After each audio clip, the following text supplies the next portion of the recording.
The rain fell hard on her shoulders as she stood outside the apartment building, a single suitcase at her feet. Her own son had just told her to leave and never come back. The words still rang in her ears as she watched the security door close, cutting her off from the only family she had left in the world. At 62 years old, Elizabeth found herself homeless for the first time in her life, with nothing but a hastily packed bag and the clothes on her back. The cruelty of it all was that her son didn't even give her time to explain. The moment he learned she'd lost her job at the accounting firm, his face had changed. Gone was the boy she'd raised alone after his father died. In his place stood a cold stranger who saw her as nothing but a burden. "I can't support you, Mom," he had said, his voice flat and emotionless. "I have my own life, my own bills. I'm not going to let you drag me down with you." Those words cut deeper than any knife could. 30 years of sacrifices, of working overtime and skipping meals so he could have everything he needed. And this was how he repaid her. Elizabeth wiped the rain from her face, though she couldn't tell where the raindrops ended and her tears began. What her son didn't know, what nobody knew, was that Elizabeth had a secret worth millions of dollars, a secret she had kept hidden for over 15 years, ever since her husband Tom had passed away. The rain was coming down harder now. Elizabeth picked up her suitcase and began walking. She needed to find shelter for the night. As she walked, her mind drifted back to that day 15 years ago when everything changed. Tom had been a quiet man, always thinking ahead. He worked for a small tech company that nobody had heard of back then. "One day, this company will change the world," he used to tell her. Elizabeth had nodded and smiled, humoring him. The company barely paid him enough to cover their bills, but he believed in what they were doing. When he died suddenly of a heart attack, Elizabeth was devastated. Among his things, she found an envelope with stock certificates and a letter. "If you're reading this, I'm gone," the letter began. "I'm sorry I couldn't give you the life you deserved while I was alive. But maybe I can give it to you now. These shares might be worth something someday. Don't sell them until you need to. And don't tell anyone about them, not even our son. Money changes people, and I want him to learn the value of hard work like we did." At first, those shares weren't worth much. Elizabeth tucked them away and forgot about them as she continued working at the accounting firm. She raised their son alone, putting him through college, helping him buy his first apartment. She gave him everything, even when it meant having nothing left for herself. Then, about 5 years ago, the tech company went public. Suddenly, those worthless pieces of paper were worth something. A lot of something. Elizabeth checked the numbers again and again, sure there was a mistake. But there wasn't. She was rich. Very rich. Still, she remembered Tom's words. She kept working at her job, living in her small apartment, telling no one about her fortune. She wanted to see who her son really was, what kind of man he had become. Now she knew. Elizabeth found a small hotel a few blocks away and checked in for the night. Sitting on the edge of the bed, she pulled out her phone and called the one person she trusted, her old friend Donna. "He kicked me out," Elizabeth said when Donna answered. "What? Who kicked you out?" Donna's voice was thick with sleep. "My son. I told him I lost my job, and he told me to leave." "That ungrateful little—" Donna caught herself. "Where are you now? Are you safe?" "I'm at the Pine View Hotel. I'll be okay for tonight. I'm coming to get you in the morning. You'll stay with me until you figure things out." Elizabeth thanked her friend and hung up. Then she reached into her suitcase and pulled out a worn manila envelope. Inside were the stock certificates and bank statements showing her true worth. 15 years of growth had turned Tom's small investment into a fortune worth over $20 million. She had never touched a penny of it. She had wanted to see if her son would love her for who she was, not what she had. Tonight, she had gotten her answer. Tomorrow, she would start a new life. A life where she would finally use the gift Tom had left her. But first, she needed to decide what to do about her son. The one who had shut the door in her face when she needed him most. Elizabeth tucked the envelope back into her suitcase and lay down on the bed. Despite everything, she still loved him. He was her only child. But love didn't mean letting someone treat you badly. Tom had taught her that. As she drifted off to sleep, Elizabeth made a decision. She would give her son one more chance to show her who he really was. One more chance to prove he was worthy of the fortune that could be his one day. If he learned what really mattered in life. The rain continued to fall outside her window, washing away the old life, making way for the new one that would begin with the morning light. Morning came with pale sunlight breaking through the hotel curtains. Elizabeth had barely slept, her mind racing with thoughts of yesterday's events and uncertain plans for tomorrow. A knock at the door announced Donna's arrival, earlier than expected. "I couldn't wait," Donna explained, pulling Elizabeth into a tight hug. At 65, Donna was slightly older than Elizabeth. With silver hair she never bothered to dye and laugh lines etched deep around her eyes. They had been friends for 30 years, ever since they met at a PTA meeting when their children were in elementary school. "Let me look at you," Donna said, stepping back. Her eyes narrowed as she took in Elizabeth's rumpled clothes and tired face. "That boy of yours needs a good talking to." Elizabeth shook her head. No talking to him. Not yet." Donna helped Elizabeth gather her things, and soon they were driving across town to Donna's modest two-bedroom house. It was small but welcoming, with a garden out front that Donna tended with loving care. "The spare room is yours for as long as you need it," Donna said as she showed Elizabeth inside. "Though I warn you, the bed squeaks something awful." Elizabeth smiled for the first time since yesterday. "I don't mind. Thank you for this. What are friends for? Now, sit down and tell me everything while I make us some coffee." In Donna's sunny kitchen, Elizabeth recounted the events of the previous day. How she'd gone to her son's apartment after being let go from her accounting job. A victim of company-wide layoffs after a merger. How she'd planned to ask if she could stay with him just until she found another position.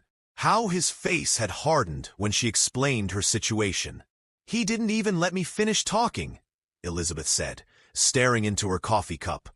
"He said he wasn't going to support a freeloader." Those were his exact words. As if I haven't supported him his entire life. Donna's face flushed with anger. "After everything you've done for that boy, all those years of overtime, sending him to that expensive college, helping with the down payment on his apartment," Elizabeth nodded, the pain fresh again. "I keep wondering where I went wrong. Did I spoil him too much? Not teach him enough about compassion? You were a wonderful mother," Donna insisted. "Some people just turn out selfish, no matter how they're raised." They sat in silence for a moment before Donna spoke again, her voice gentler now. "So what will you do about your financial situation? I know you were counting on working a few more years before retirement." Elizabeth hesitated. She hadn't told anyone about her fortune, not even Donna. Tom's warning about how money changes people had stayed with her all these years. But if she couldn't trust Donna, who could she trust? "There's something I need to show you," Elizabeth said finally. She went to her suitcase and retrieved the manila envelope. Back in the kitchen, she spread the contents on the table. Donna's eyes widened as she looked at the bank statements and stock certificates. Is this real?" Elizabeth nodded. "Tom left me shares in the company he worked for. They weren't worth much then, but now." She gestured at the papers. $20 million, Donna whispered, her hand shaking as she picked up one of the statements. "Elizabeth, you're rich." "I am. And your son kicked you out thinking you were broke." Donna shook her head in disbelief. "Does he know about this?" "No one knows except you. I kept working, living in my small apartment, driving my old car. I wanted to see who people really were, not how they would treat me if they knew I had money. Well, now you know about your son, Donna said bluntly. Yes. Elizabeth's voice was sad. Now I know. So what will you do? Buy a mansion? Travel the world? Elizabeth smiled. Maybe someday. But first, I need to figure out what to do about my son. If it were me, I'd let him stew in his own juice, Donna said. Let him think you're homeless because of him. Elizabeth shook her head. I can't do that. He's still my son. I need to give him one more chance to show me who he really is. And how will you do that? I'm not sure yet. Elizabeth gathered up the papers and returned them to the envelope. But I'll think of something. Over the next few days, Elizabeth settled into a routine at Donna's house. She helped with cooking and cleaning, insisted on paying rent despite Donna's protests, and spent hours sitting in the garden thinking about what to do next. A week after being kicked out, Elizabeth received a text message from her son. Mom, I'm sorry about what happened. Can we talk? She showed the message to Donna, who snorted. He probably realized he was too harsh and is worried about what people will think of him. Maybe, Elizabeth said. Or maybe he genuinely feels bad. So what will you do? Elizabeth thought for a moment. I'll meet him, but I won't tell him about the money. Not yet. I want to see if he's truly sorry or just worried about appearances. They arranged to meet at a coffee shop downtown the following day. Elizabeth arrived early, her heart pounding with a mix of hope and dread. When her son walked in, she was struck by how much he looked like his father. The same strong jaw, the same way of walking. But there was something in his eyes that was different. A hardness that Tom had never had. He sat across from her, looking uncomfortable. You look good, Mom. I'm staying with Donna, she said. He nodded. That's good. I've been worried. Elizabeth waited, giving him space to continue. I wanted to say I'm sorry, he finally said. I shouldn't have reacted that way when you told me you lost your job. It was wrong of me. Yes, it was, Elizabeth agreed, her voice steady. It's just that Emily and I are trying to save for a house, and with her student loans and my car payment. He trailed off, looking embarrassed. You thought I would be a burden, Elizabeth finished for him. He had the grace to look ashamed. It wasn't just about money. I panicked. I've never seen you vulnerable before. You've always been the strong one, the one who had everything under control. Elizabeth studied her son's face. There was genuine regret there, but also calculation. He was sorry for how he had behaved, but not necessarily for the thinking behind it. I understand, she said finally. We all make mistakes. Relief flooded his features. So we're okay? Not yet, Elizabeth said firmly. But we could be. What do you mean? Elizabeth took a deep breath.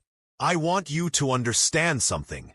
When you shut that door in my face, you didn't just turn away your mother. You turned away the woman who skipped meals so you could have new shoes for school, who worked 60-hour weeks so you could go on those school trips, who put her own dreams on hold so yours could come true.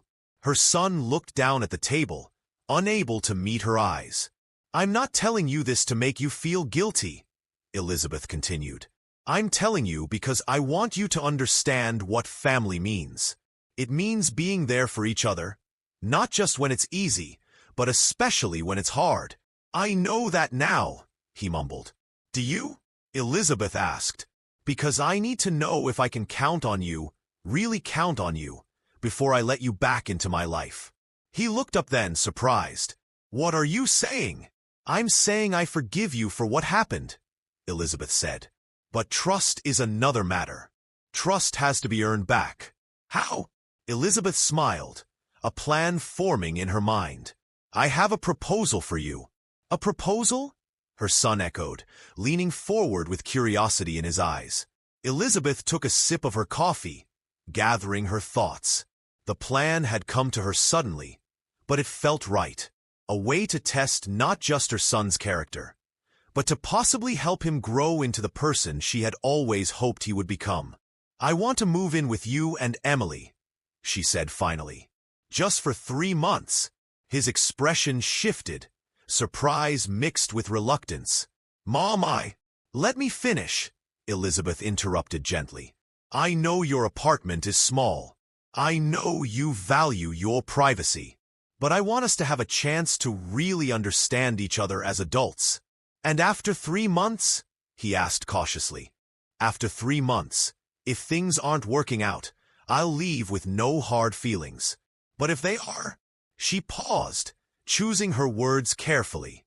"Well, we'll figure that out when we get there." Her son was quiet for a long moment, clearly wrestling with the idea. "I'll need to talk to Emily," he said finally. "Of course," Elizabeth agreed. "Take your time. But know this, I don't expect a free ride. I'll contribute to household expenses, do my share of chores, respect your space." "With what money?" he asked, then winced at how it sounded. "I mean, you said you lost your job." "I have savings," Elizabeth said simply. It wasn't a lie. She did have savings, just far more than he imagined. "Enough to pull my weight while I look for a new position." He nodded, looking slightly relieved. "Let me talk to Emily tonight, and I'll let you know." They parted ways, Elizabeth returning to Donna's house with a mixture of hope and trepidation. When she explained her plan, Donna was skeptical. "You're giving him another chance to hurt you," Donna warned. "And for what?" "To teach him a lesson he should already know." "Not just a lesson," Elizabeth said. "A chance to be the person I know he can be." 2 days later, her son called. "Emily and I talked it over. You can stay with us for 3 months, like you said. But we have some ground rules." Elizabeth listened as he listed his conditions. Respect for their privacy, no rearranging their things, contributing to household expenses. All reasonable requests, if somewhat coldly delivered. "I understand," she said when he finished. "When should I move in?" They settled on the following weekend. Elizabeth spent the intervening days quietly preparing. She withdrew a modest sum from one of her accounts, enough to cover 3 months of expenses without raising suspicions. She bought new clothes, simple but nice, replacing the worn items in her hastily packed suitcase. And she made a series of phone calls that set other parts of her plan in motion. When Saturday came, Donna drove her to her son's apartment building. "Call me if you need rescuing," Donna said as they hugged goodbye. "Day or night." "I will," Elizabeth promised. "But I think this will be good for both of us." Her son's apartment was exactly as she remembered it. Modern, minimalist, and spotlessly clean. Emily, her son's girlfriend of 2 years, greeted Elizabeth with a slightly stiff hug.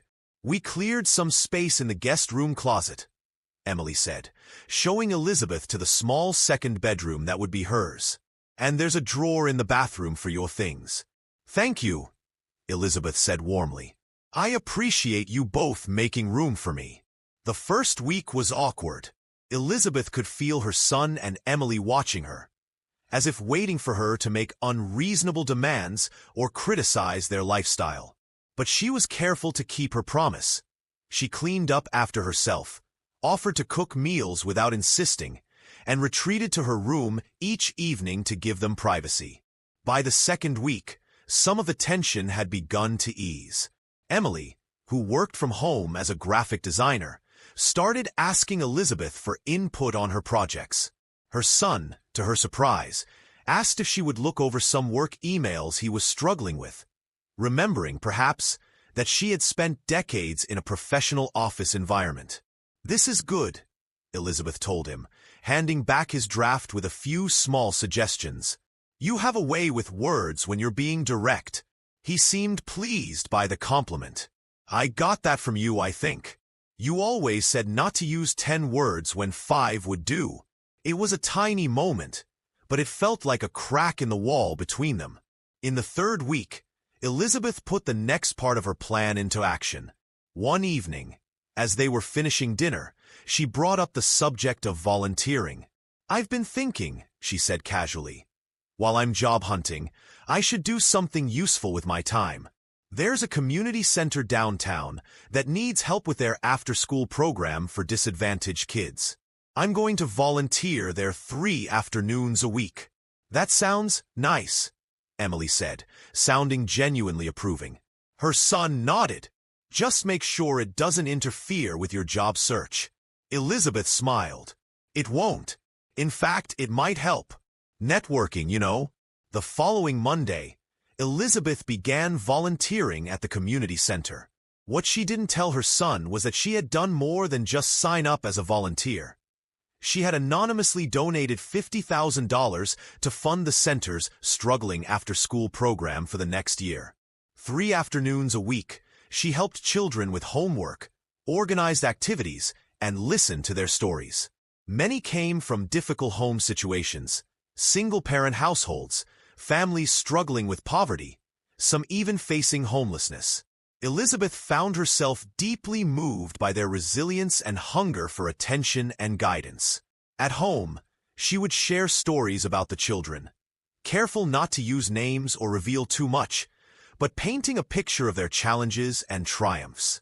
"There's this one girl," she told her son and Emily one evening, about 10 years old, brilliant at math. "She solved a problem today that even I had to think about twice. But her family can't afford a computer, so she stays late every day to use the ones at the center."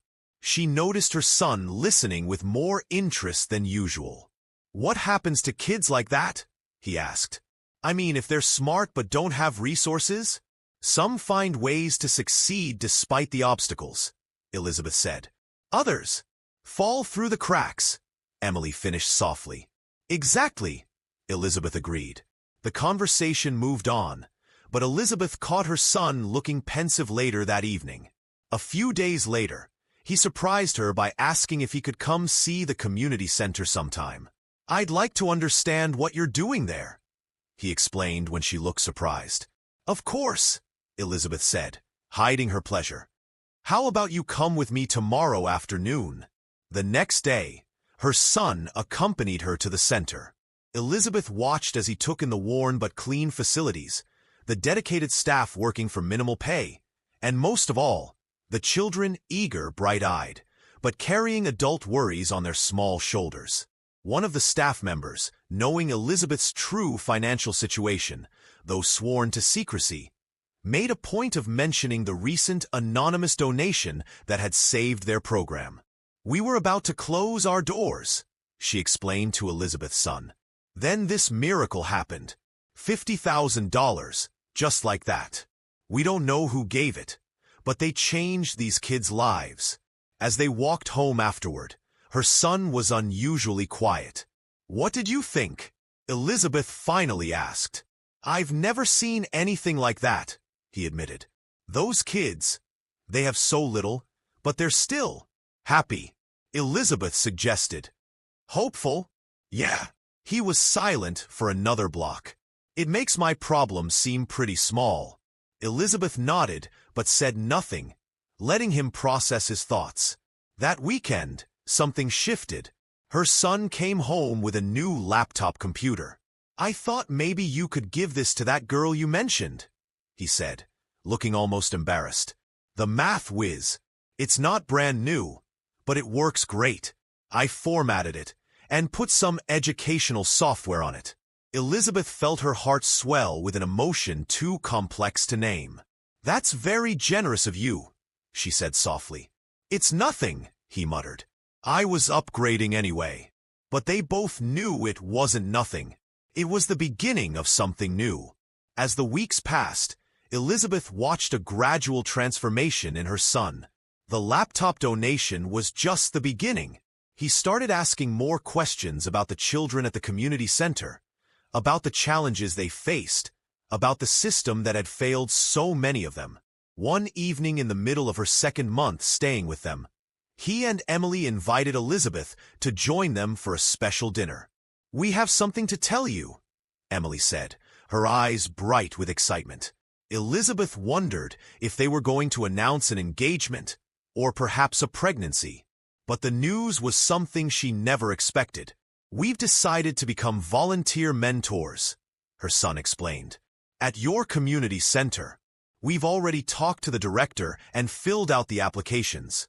Elizabeth was momentarily speechless. "That's wonderful," she managed finally. "But what about your busy schedules?" Her son shrugged. "We're making time. 2 evenings a month and 1 Saturday. It's not much, but it's something." "The director mentioned they needed people with my skills," Emily added. "I'm going to teach a basic design class for the teenagers. And I'm going to help with resume writing and interview skills for the older kids," her son said. "Things I wish someone had taught me before I entered the workforce." Elizabeth felt a surge of pride and hope. This was more than she had dared wish for when she crafted her plan. "I think that's amazing," she said sincerely. "Those kids will be lucky to have you both." Later that night, alone in her room, Elizabeth pulled out her phone and made a call to her financial advisor, one of the few people who knew about her fortune. "I want to set up a new foundation," she said quietly, "focused on educational opportunities for underprivileged children. And I want to start looking at properties in the downtown area, buildings that could be converted into learning centers." "That's a big undertaking," her advisor cautioned. "We're talking millions of dollars potentially." "I know," Elizabeth said. "It's time I started using this money for something meaningful." The next day, Elizabeth received an unexpected call from her former boss at the accounting firm. "We've had some changes here," he explained. "The merger didn't work out as planned, and we're rebuilding our team.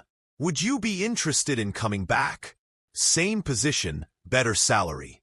Elizabeth thanked him for the offer, but explained she was considering a new direction in her career. "I'm thinking of moving into the nonprofit sector," she said, surprising herself with the certainty in her voice. "Well, if you change your mind, the door is open," he told her. That evening, Elizabeth shared the news with her son and Emily over dinner. "You turned down your old job?" her son asked, looking concerned. "But what will you do for income?" Elizabeth smiled. "I'm exploring some options in nonprofit work, something that would let me continue what I've started at the community center, but on a larger scale." "But nonprofits don't pay well," he objected. "How will you support yourself?" "I have enough savings to manage while I figure things out," Elizabeth assured him. "Sometimes you have to take a risk to do something meaningful." Her son looked skeptical, but didn't argue further. Later, as Elizabeth was washing dishes, he joined her in the kitchen. "I've been thinking," he said, drying a plate she handed him. "When your 3 months here are up next week, maybe you should stay longer, until you figure out your job situation." Elizabeth glanced at him, surprised by the offer. "Are you sure? I know Emily values your privacy." "It was her idea, actually," he admitted. "She likes having you here." "We both do." Elizabeth felt a warmth spread through her chest. "Thank you. That means a lot to me. Besides," he added with a small smile, "your cooking is way better than ours." The moment of light-hearted connection felt like a precious gift after so many years of growing distance. The following Saturday, the 3 of them volunteered together at the community center.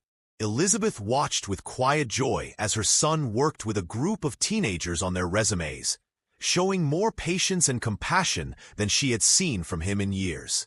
Emily was equally engaged, helping a cluster of eager kids learn the basics of graphic design on the center's old computers. During a break, the center's director pulled Elizabeth aside. "Your family is wonderful," she said warmly. "Those kids really respond to them." "Yes," Elizabeth agreed, her heart full. "They are wonderful." That night, after returning home, Elizabeth made a decision. It was time for the final part of her plan. "Could we have a family meeting tomorrow?" she asked over dinner. "There's something important I need to discuss with both of you." Her son and Emily exchanged curious glances but agreed. The next evening, they gathered in the living room after dinner. Elizabeth had spent the day preparing what she would say, how she would reveal the truth she had kept hidden for so long. "First, I want to thank you both for welcoming me into your home these past months," she began. "It's meant more to me than you know." They nodded, looking slightly puzzled by her formal tone. "There's something I haven't told you," Elizabeth continued. "Something I've kept secret for many years, ever since your father died." She directed this at her son, whose expression shifted to one of greater interest. "What is it?" he asked. Elizabeth reached for her purse and removed the worn manila envelope that contained the proof of her fortune. "Before your father died, he invested in the company he worked for. At the time, the shares weren't worth much. But now," she handed the envelope to her son, with Emily looking over his shoulder. He opened it and began to examine the contents. His eyes widened as he processed what he was seeing. "Mom, this says you're worth over $20 million, he said, his voice barely above a whisper. "That's correct," Elizabeth confirmed. "But you've been living in that small apartment, driving that old car, working at that job." He looked up, confusion written across his face. "Why?" "Your father left me a letter with those shares," Elizabeth explained. "He asked me to keep them secret, even from you. He said money changes people. And he wanted you to learn the value of hard work, just as we had.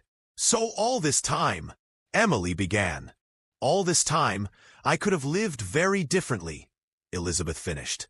"But I chose not to."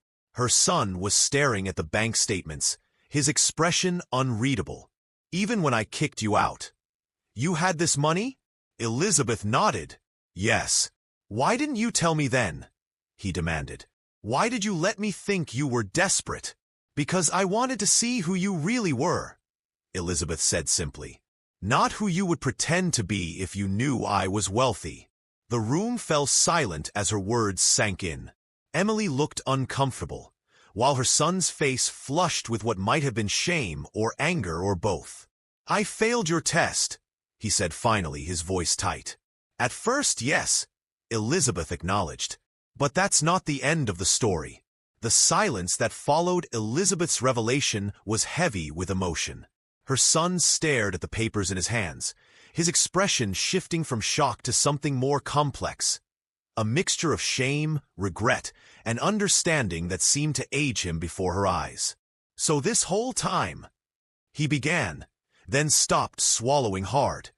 "The community center, moving in with us, all of it, it was a test?" "Not exactly," Elizabeth said gently.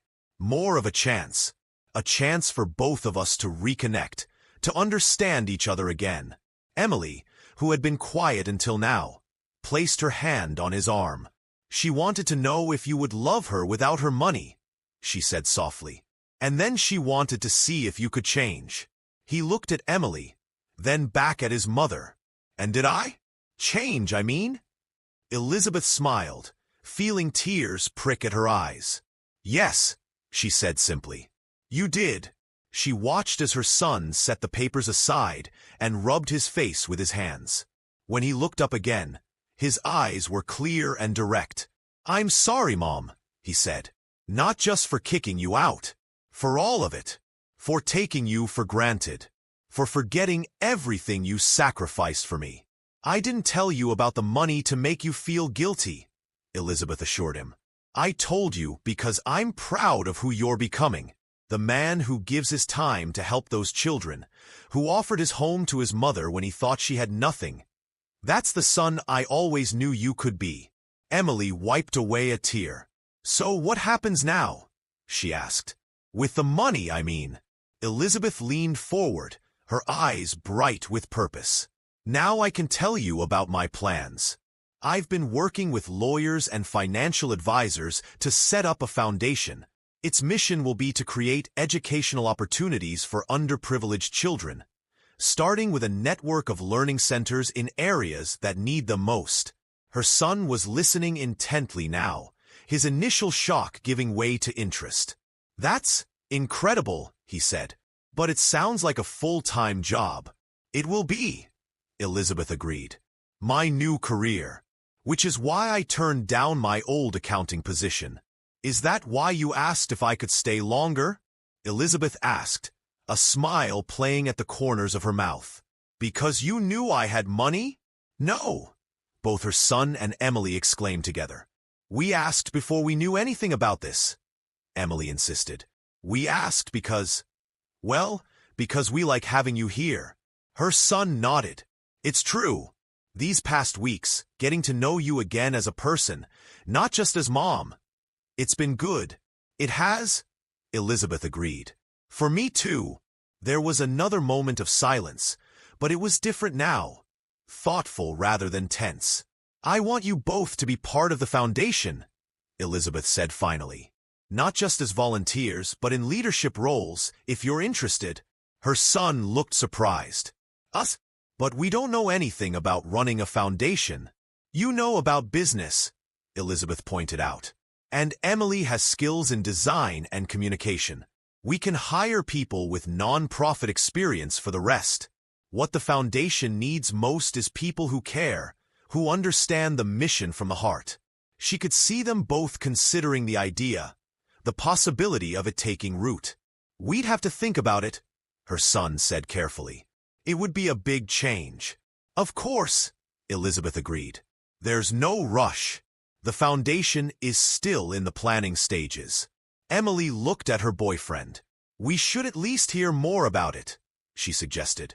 This could be an amazing opportunity to make a real difference. He nodded slowly. Yeah, you're right. Elizabeth felt a wave of hope. This was more than she had dared dream when she stood in the rain outside his apartment building that night, feeling abandoned and betrayed. Not just reconciliation, but the possibility of a shared purpose, a way forward together. There's something else, she said. Something your father wrote in his letter to me that I didn't tell you earlier. Her son looked up curious. He said that someday, when the time was right, half of everything would be yours, Elizabeth continued. He wanted to make sure you were ready first, that you understood that wealth is a responsibility as much as a privilege. And now, her son asked quietly. Now I think you're starting to understand, Elizabeth said. The man I've seen these past weeks, the one who gave his old laptop to a child who needed it, who listens to teenagers' dreams and helps them plan for their futures. That's someone who can handle this responsibility. Her son shook his head, looking overwhelmed. I don't know what to say. You don't have to say anything now, Elizabeth assured him. We have time, and honestly, I'm more interested in building something meaningful together than in simply handing over money. The foundation, Emily said thoughtfully. It could be a family legacy. Exactly, Elizabeth agreed. A way to honor your father's memory and create something lasting. Later that evening, after many more hours of conversation, plans, and reminiscences, Elizabeth retired to her room, emotionally exhausted but deeply content. As she prepared for bed, there was a soft knock at her door. Come in, she called. Her son entered, looking somewhat hesitant. I just wanted to say goodnight, he said. And to thank you. For the money? Elizabeth asked with a small smile. No, he said seriously. For not giving up on me. For giving me another chance when I didn't deserve one. Elizabeth stood and wrapped her arms around him in a tight hug. We all make mistakes, she said softly. What matters is that we learn from them. He hugged her back, something he hadn't done properly in years. I want you to stay, he said. Not just for a few more weeks or months. If you want your own place eventually, I understand, but I want you in my life. In our lives. Elizabeth felt tears welling in her eyes. I'd like that very much, she managed to say. As he left, her son paused at the door. You know, Dad would be proud of you. For how you handled all of this.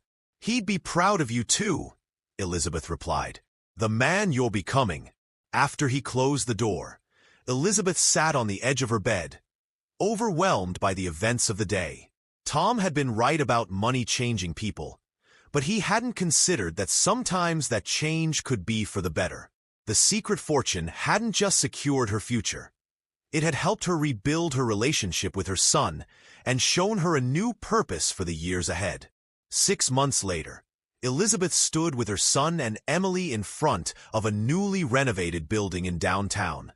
A crowd had gathered for the grand opening of the first Tom Harris Learning Center, named in honor of the man whose foresight had made it all possible. "Ready?" her son asked, handing her the large ceremonial scissors.